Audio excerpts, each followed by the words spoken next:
our last topics, and that's talking about our own team expectations, training camp, what we want. Just go whatever you feel. We all get whatever we say. We all go comment to it and what we think about it, and jump. So who wants to jump? Go ahead, number one pick there, Raiders. Yeah, that makes sense actually. Well, okay, so for me, I would say I always am excited coming into a new season. This time I'm trying a new approach, so I'm trying to temper down my expectations. But I always say this season feels different than the last, and it always does. But this one, it kind of feels like we're aligning the right coach with the right ownership, with the right quarterback, making the right free agency moves and everything like that. So for me, my expectation is number one, just to be more watchable and competitive, which I think will be.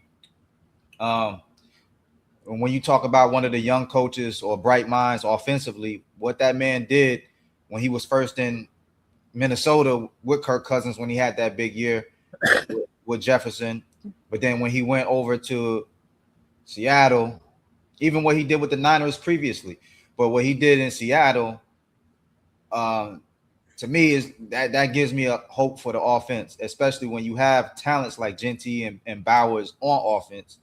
Mm-hmm. So I'm feeling very optimistic about offense, but I'm also feeling very optimistic about defense because we invested in the linebacker position. We got, two of the top 5 linebackers out there, free agency, Nakobe Dean, Quay Walker. Then everybody thought Max Crosby was gone. And that's like an added draft pick back, first round pick back onto the defense with the trade being reversed. So, we come back in the second round. A lot of people thought we was going to get Caden McDonald or Denzel Boston as a wide receiver, but we double down at the safety position. We get Stooks. So I'm looking forward, and I can't forget about Jamal McCoy, who's supposed to been a first round, not just a first round talent, but a top 10, top 7 talent that was definitely going to get picked. I'm kind of optimistic with what we could do on both sides of the ball. But we still in a tough division. So until we show that we could play with those other teams, it remains to be seen. But at the highest level, if we could have a season like the way y'all did a couple years ago when JD 5 came together and did magic and went all the way to the conference championship, or we could do what the Patriots have done the last 2 years, what the Chicago Bears have done the last 2 years. They both all had terrible offensive lines with a young quarterback, turned it around in about a year or two. If we could do that, I'll be happy. I'll be content. But that's it for me. Let me just ask a question. I think I'm not, correct me if I'm mistaken. I think I seen where what's up? Fernando, is it Fernando Mendoza? That's the name? Yeah. The quarterback. I think I seen where they say he's not gonna play this year. Well, that's not the intention to have him play this year. So that's the plan. That's the plan. But so Brady is from that school of thought where when he came into the league, quarterback sat, they learned, they didn't get thrown to the fire. They had that savvy vet that was taking snaps. Now, that could be the plan coming in, but when you put the pads on in training camp, if you are seeing something special that's transpiring and you're seeing a close race, football minds, we all gotta go with the younger, probably not, maybe more dynamic as far as like athletically, agility, face of the franchise type thing. If you want buzz, you want fans in the seats, then you go with that. If the competition or the perceived competition is anywhere near close, then you go with the younger player. Now, who's in the quarterback room? Kirk Cousins, and Aiden O'Connell. Smartest money-making man in the NFL, maybe ever. So with Kirk being with Clint Kubiak, knowing him from his Minnesota days and everything like that, with the Shanahan office and all of that, that's the perfect player to acclimate Mendoza to that style offense. But the thing about Mendoza is he's always been praised for his processing ability and working hard, trying to mimic greatness when it comes to like getting the playbook down, being a leader. Now, if they're neck and neck, or if it's close in training camp, and you can actually see some hot flashes, I mean, the offense already, the Shanahan offense already, it kind of like protects the quarterback from taking a beating because of the play action and because of the willingness to go to the tight end and the run game and all of that. So it wouldn't be a problem throwing them into but they kind of want to do it the old style. But my thinking is when the pass come on and you look at the eye test, if your eyes is telling you Mendoza is ready, let him go. That's me. Who's the receivers? Who's your receivers? So that's that. So that remains to be seen. We got young receivers. So I'm hoping in year 2, I'm hoping Jack Best stands up. I do like Trey Tucker, but Trey Tucker has never had a competent quarterback. Trey Tucker. We got Brock Bowers at tight end. Yeah, we got Bowers at tight end who could play receiver. We got Michael Mayer at tight end who could also be a beast. I mean, we got players, but as far offense wise, this is probably the most confident that I felt with the offense, just from seeing Clint Kubiak do what he did in his previous stops. So, I'm hoping we can unlock, and then the run game is going to set up the pass game. We got Genty, then we also got Mike Washington, who, for y'all who hasn't watched Arkansas last year.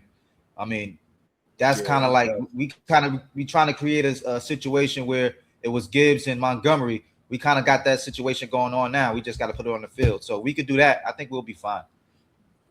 So what I will say about the Raiders is, and I hate it. So before I say this, I want to be clear that I hate this. But when it was my team, you draft me a quarterback, start my damn quarterback. That's how I feel.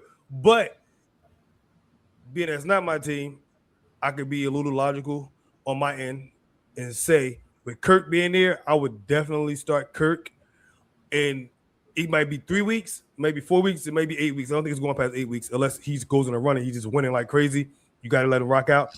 But right. I don't see him lasting more than 4 weeks before the rookie comes in. But I think with Kirk, you got that's a pretty solidified player like that. Most don't have don't have to get that chance to have that type of person. Like we had Mariota before Jaden, when Jaden got there. Like, is Mariota competent? Yes, but Mariota ain't do nothing in this league. You know what I'm saying?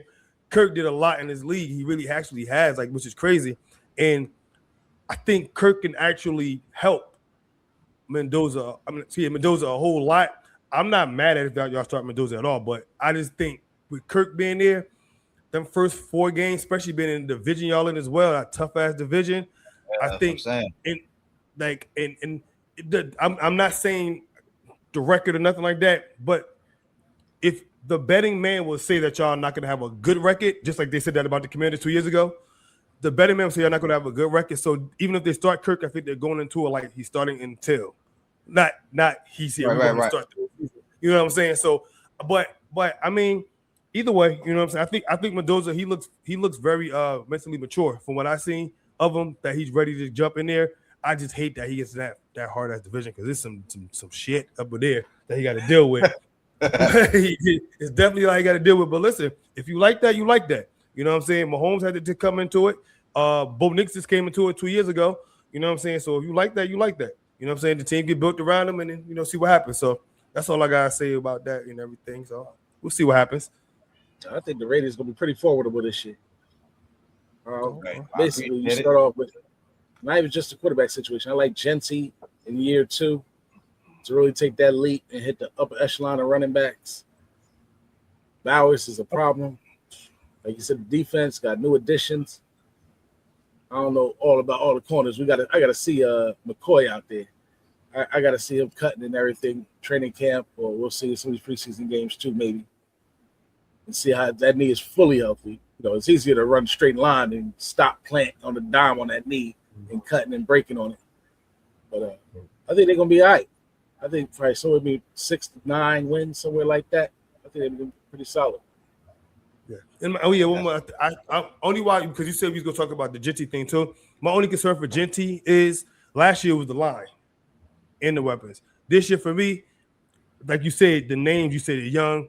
So if they're young, the defense is gonna say they got to show it to me. So why would I not stack the line? Because the best player, Well, probably Bowers. Either Bowers or Genty is the best player. So I'm stacking that line, and you got to show me on the outside you can beat me. So for me, what he did with no offensive line, and then if I could come back this year and say, okay, we got better coaching, we got better O-line coaching, we got the top center that was out there in free agency for the offensive line, we threw crazy bread at him. Then we go and get a coach who is main staple is the running game and the offensive line when it comes to like the Kubiak system or the Shanahan system.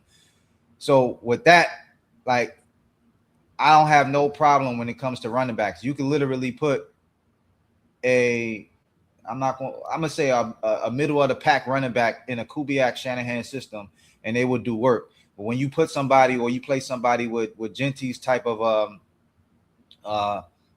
ability as far as like power, the way he could read and run, breaking tackles, when you put that talent in that type of offensive system, to me, I think there's no way to go but up and do more than what you did last season. So I'm looking for him to make that jump in that sense as well. Yeah, I think he's definitely gonna be better though. I just don't. But as far as the top 3 or 5 or 6, I just don't. That's my thing. But I could be wrong because he is talented. I see it. Like you see the time when he did break loose, it's like damn. You know what I'm saying? So if everything works out, that'd be great. I'm worried about just the defense playing the run more, having a base defense out there more than the nickel package. That's my only concern as far as Genty though. If that makes, I know that makes sense, but we'll see. Mm-hmm. We'll see. Yep. Anything else? Stack that box. Don't let him break through it, because good Lord, he out of here. He going. Are we, anything else with the Raiders? I'm set. Who up next? We going by record? I don't even remember what y'all record was. I know y'all picked 5-12. Let me just get the Cowboys off my chest.